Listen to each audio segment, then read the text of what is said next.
Muslim Invest est une plateforme de mise en relation et financement de projets. Pour la toute première fois dans la ville de Douala, elle a organisé la première foire islamique à l'occasion de la fête de sacrifice et cette année de l'an 1445 de l'Hégire. Sur ce plateau de More Experience, nous avons l'honneur et le plaisir de recevoir le promoteur de Muslim Invest, Khalid Mama. Assalamu alaikum wa rahmatullahi wa barakatuh. Comment vous allez? Je vais bien, alhamdoulilah. C'est normal que je demande comment vous allez. Parce que peut-être une semaine sans sommeil et vous organisez la toute première foire islamique à l'occasion de la fête de sacrifice du jamais vu. Parlez-nous un peu du point de départ. Déjà, la persistance sur votre question de comment je vais, elle est toute bonne. Mais comme on le dit, alhamdoulilah, la kullial en tant que musulman. Mais ça n'est pas facile. Ça n'est pas facile car vous devez tenir un engagement. L'engagement de mettre à l'aise tout le monde. Tout le monde avec ses caprices. Et ne sachant pas quelles sont les articulations que vous proposez pour ces personnes-là. Donc, nous nous armons avec nos équipes pour qu'on puisse donner le meilleur de nous afin que cette première édition soit bonne et annoncer des bonnes augures pour le projet. D'où est parti ce projet d'organiser une foire à l'occasion de la fête de sacrifice? Parce que habituellement on le fait pour la fête de Ramadan. Non. C'est Kamex Ramadan qui l'organise chaque année pour la fête de fin du mois de Ramadan, bien avant le début du Ramadan. Et ce qui a frappé, c'est que nous avons constaté une succession de ventes d'articles en déstockage flash, articles beauté, que ce soit d'habillement, surtout pour femmes, à l'occasion de cette fête-là. Beaucoup de gens, vous allez voir sur les statuts, offrent fête de sacrifice, 20% de réduction et tout. Et sachant que toute la cible n'est pas seulement vos contacts, parce que dans vos contacts, il y a ceux qui achètent vos produits et ceux qui ne sont pas de cette cible-là.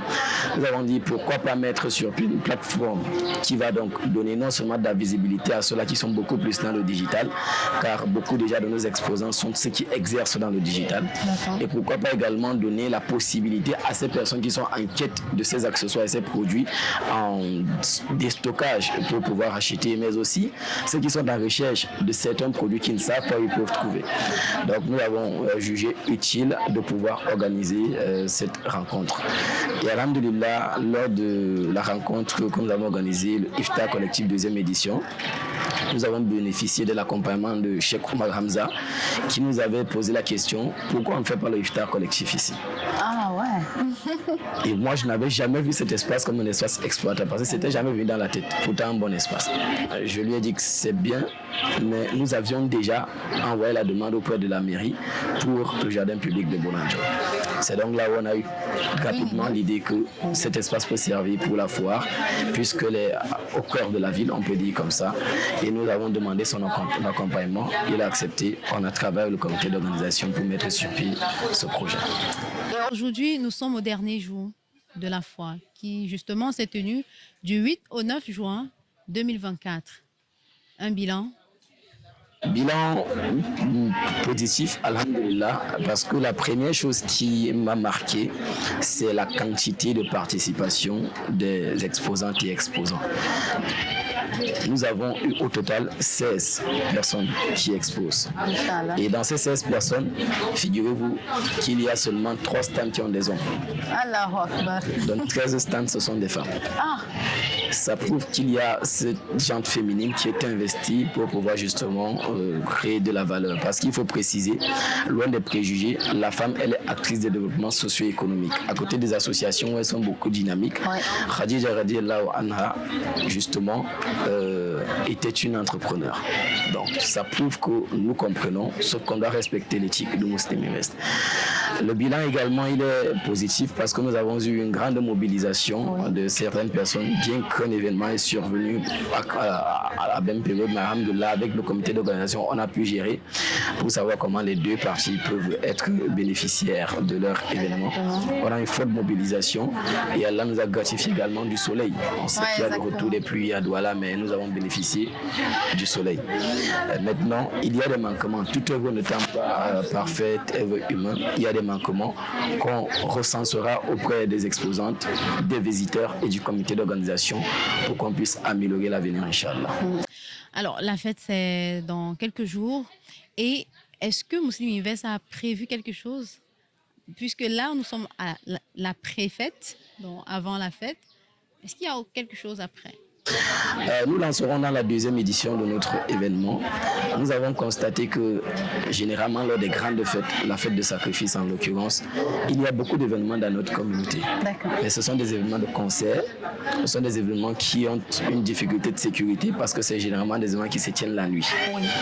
Ce sont des événements qui créent également des divergences, vous le savez très bien, sur l'aspect religieux. Et nous avons en tant qu'humains besoin de nous divertir. Mais comment nous divertir? On a pensé organiser ce qu'on appelle le dîner de gala. On prend une salle, on décore un cadre chic où on fait des bons menus à notre possibilité. On invite les gens qui s'inscrivent selon un montant. Il y a le coût étudiant et le coût des personnes qui sont déjà actives sur le plan professionnel. Donc, pour que celles-là, leur paiement puisse permettre à ce qu'on puisse justement gérer les charges. Dans le dîner de gala, on aura la deuxième édition qui sera effectuée le 30 juin 2024, Inch'Allah, avec la première phase d'échange et puis la deuxième phase de dîner, Inch'Allah. De grands projets pour Muslim Invest et on comprend aujourd'hui que c'est la force de l'expérience. La force de l'expérience, on le dira, parce qu'il faut dire que Muslim Invest relève d'une constatation de plusieurs échecs de projets, un projet individuel et des projets communs. Et premier, à la suite de mon échec d'un projet de restauration, je constate que ce qui a réellement été la cause de cet échec, c'est le manque d'information et de formation. Et je constate également que beaucoup de jeunes investissent, mais ne réussissent pas parce qu'ils n'ont pas la compétence qu'il faut pour gérer ce projet. Ça, c'est le premier point. Deuxième point, c'est une remarque du fait que nous n'avons pas un réseau de partage d'informations, un réseau de partage d'expérience, un réseau de partage d'opportunités.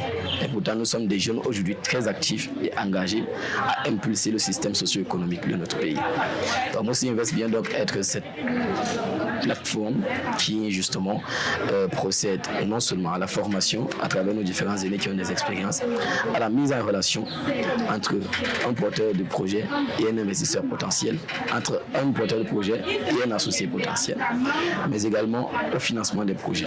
Maintenant, nos financements, ce n'est pas bancaire. Nos financements, c'est une personne qui a son économie, qui veut investir quelque part, qui peut maintenant sélectionner un projet.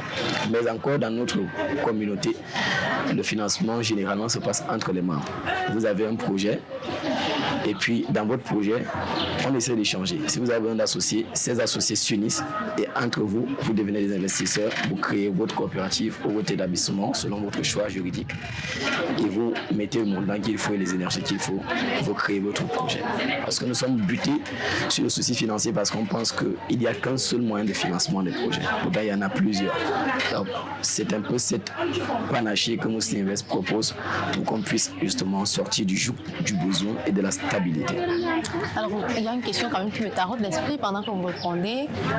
Que pensez-vous de l'entrepreneuriat dans la communauté musulmane camerounaise aujourd'hui? Déjà, c'est une chose qui se fait. C'est une chose qui se fait, mais ça a un problème d'individualisme. D'accord. C'est ça que je dis problème. Il y a des personnes qui ont des compétences. Il y a des personnes qui ont des initiatives. Il y a des personnes qui ont des finances. Mais ces personnes, jusqu'ici, n'arrivent pas à conjuguer leurs efforts. Parfois, on peut prendre une personne pour diriger un projet, mais on veut contrôler cette personne, on veut diriger le dirigeant. Parfois, on veut financer un projet et on veut avoir la plus grosse part. Pourtant, on a seulement mis les finances. Je pense qu'il faudrait d'abord comprendre la jurisprudence, il faudra comprendre l'enjeu, il faudrait comprendre que la conjugaison des efforts est meilleure que l'isolation des efforts. L'entrepreneuriat musulman dans la communauté est en train de grandir. Depuis 2019, à l'issue de la crise à coronavirus, nous avons vu beaucoup de jeunes qui s'investissent dans des activités petites et qui sont en train de grandir. La preuve, cette foire qui présente beaucoup d'entrepreneurs. Donc, je pense que nous avons beaucoup à faire dans le cadre de formation, dans le cadre de crédibilité, dans le cadre d'engagement et Inch'Allah, les choses iront rapidement. Khalid Maman, on va sortir avec votre mot de fin. Voilà, pour vous permettre de souffler un tout petit peu à l'issue de cette première foire exposition à l'occasion de la fête de sacrifice. Le mot de fin, d'abord la gratitude. La gratitude d'avoir Allah le Très-Haut qui nous a donné le souffle, et l'inspiration et la force et la capacité de le faire. Maintenant, les hommes, les humains, toutes ces personnes, sans citer de nom, qui nous ont accompagnés de près ou de loin dans cette réalisation de projet. Mais surtout à ces exposantes et exposants qui nous ont fait confiance, qui nous ont, sans jamais nous rencontrer, envoyé leur agent de contribution. Si nous étions des faussaires, on prenait, on disparaissait. Mais ils ont fait confiance, elles ont fait confiance, elles ont contribué et sont là jusqu'ici pendant ces 48 heures de rencontre. Mais aussi à vous, Zénab, et à Mustapha par rapport à ce projet qui est un projet qui a besoin d'une force pour qu'elle soit plus développée parce qu'on en a besoin dans la communauté, un média de télévision, Islam Media Channel, et je sais, Inch'Allah, que ça va donner. Donc, merci à vous de nous avoir offert cette opportunité de communication et d'expression pour présenter ce que nous avons à proposer à la société. Merci. On vous souhaite vraiment une très bonne chance pour la suite, ou du moins la baraka d'Allah dans ce que vous faites. Je préfère le dire ainsi parce que la chance, ça se travaille. Et Muslim Invest, effectivement, travaille tout cela pour bénéficier de la miséricorde d'Allah subhanahu wa ta'ala et surtout à travers tous ces encadreurs qui accompagnent le projet et qui incitent les jeunes à se lancer dans l'entrepreneuriat et la création de richesses. Merci à vous également, fidèles téléspectateurs, pour votre aimable attention. On se retrouve dans une prochaine édition de votre émission More Experience. Merci également à toute l'équipe technique. Zainabou Mayoun, c'est mon nom. Assalamu alaikum wa rahmatullahi wa barakatuh.